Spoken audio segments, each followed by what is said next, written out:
আসসালামু আলাইকুম বন্ধুরা, কেমন আছেন আপনারা? আশা করি আপনারা সবাই অনেক ভালো আছেন। আজকে আমি আপনাদের সাথে খাসির মাংসের খুবই মজাদার একটা রেসিপি শেয়ার করব। মোটামুটি আমরা সবাই আলু দিয়ে খাসির মাংস খেয়েছি, তবে দেশি আলু এবং ডাটা দিয়ে খাসির মাংস কেউ তেমন খায়নি। দেশি আলু ও ডাটা দিয়ে খাসির মাংসের এই রেসিপিটা করার জন্য প্রথমে 1 থেকে 1.5 কেজি পরিমাণ খাসির মাংস নিয়ে এতে পেঁয়াজ কুচি নিয়ে নিতে হবে। এখন এতে কয়েকটা রসুনের কোয়া, গোটা গরম মশলা ও 2 থেকে 3 টেবিল চামচ আদা রসুন বাটা দিয়ে দিতে হবে। এরপর এতে 1 টেবিল চামচ হলুদ গুঁড়া, 1.5 টেবিল চামচ মরিচ গুঁড়া, 1 টেবিল চামচ জিরা গুঁড়া ও 1 টেবিল চামচ ধনিয়া গুঁড়া এবং পরিমাণ মতো লবণ দিয়ে দিতে হবে। এরপর এতে অল্প পরিমাণ তেল দিয়ে ভালো করে মাংসটাকে ম্যারিনেট করে নিতে হবে।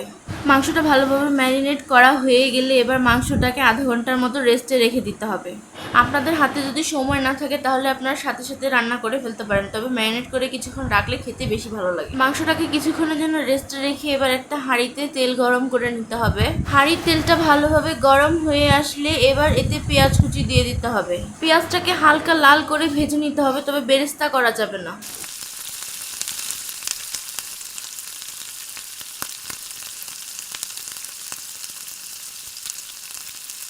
পেঁয়াজটা হালকা লাল করে ভাজা হয়ে গেলে এবার এতে ম্যারিনেট করা মাংসটা দিয়ে ভালো করে নাড়িয়ে ছাড়িয়ে নিতে হবে। মাংসটাকে ভালোভাবে তেলের সাথে কষিয়ে নিতে হবে, তবে কষানোর সময় অনবরত নাড়াচাড়া করতে হবে, তা না হলে মাংস পুড়ে যাবে। মাংসটা অল্প কষানো হয়ে গেলে এবার ঢাকনা দিয়ে ঢেকে রান্না করতে হবে কিছু সময়ের জন্য। তবে রান্না করার সময় মাঝে মাঝে ঢাকনা তুলে নাড়িয়ে চাড়িয়ে আবার ঢাকনা দিয়ে ঢেকে রান্না করতে হবে। রান্নার সময় মাঝে মাঝে নাড়িয়ে চাড়িয়ে না দিলে মাংসটা পুড়ে যাওয়ার সম্ভাবনা থাকে। মাংস থেকে তেল বেরিয়ে আসতে শুরু করলে বুঝতে হবে মাংসটা ভালোভাবে কষানো হয়ে গেছে। এবার এতে পরিমাণ মতো পানি দিয়ে মাংসটাকে ভালোভাবে সিদ্ধ হতে দিতে হবে। মাংসতে পানি দেওয়ার পর ভালোভাবে নাড়িয়ে চাড়িয়ে মাংসটা সিদ্ধ হওয়ার জন্য ঢাকনা দিয়ে ঢেকে রান্না করতে হবে কিছু সময়। মাংস সিদ্ধ হওয়ার সময় মাঝে মাঝে ঢাকনা তুলে একটু নাড়িয়ে চাড়িয়ে দিতে হবে।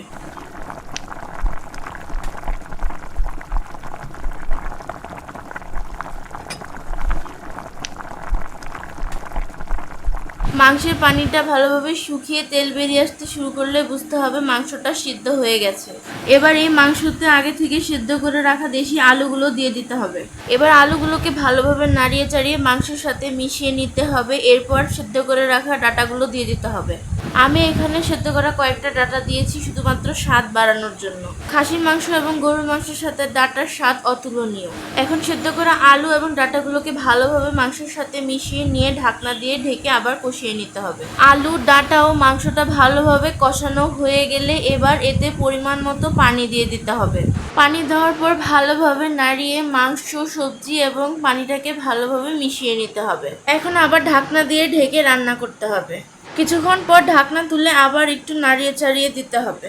খাসির মাংস আমি এবং আমার আম্মু কেউই তেমন এত পছন্দ করি না, তবে আমার আব্বু খাসির মাংস খেতে খুব পছন্দ করেন। অ্যাকচুয়ালি আমার আব্বু সব ধরনের মাংসেরই যে কোনো ধরনের আইটেম খেতে খুব পছন্দ করেন।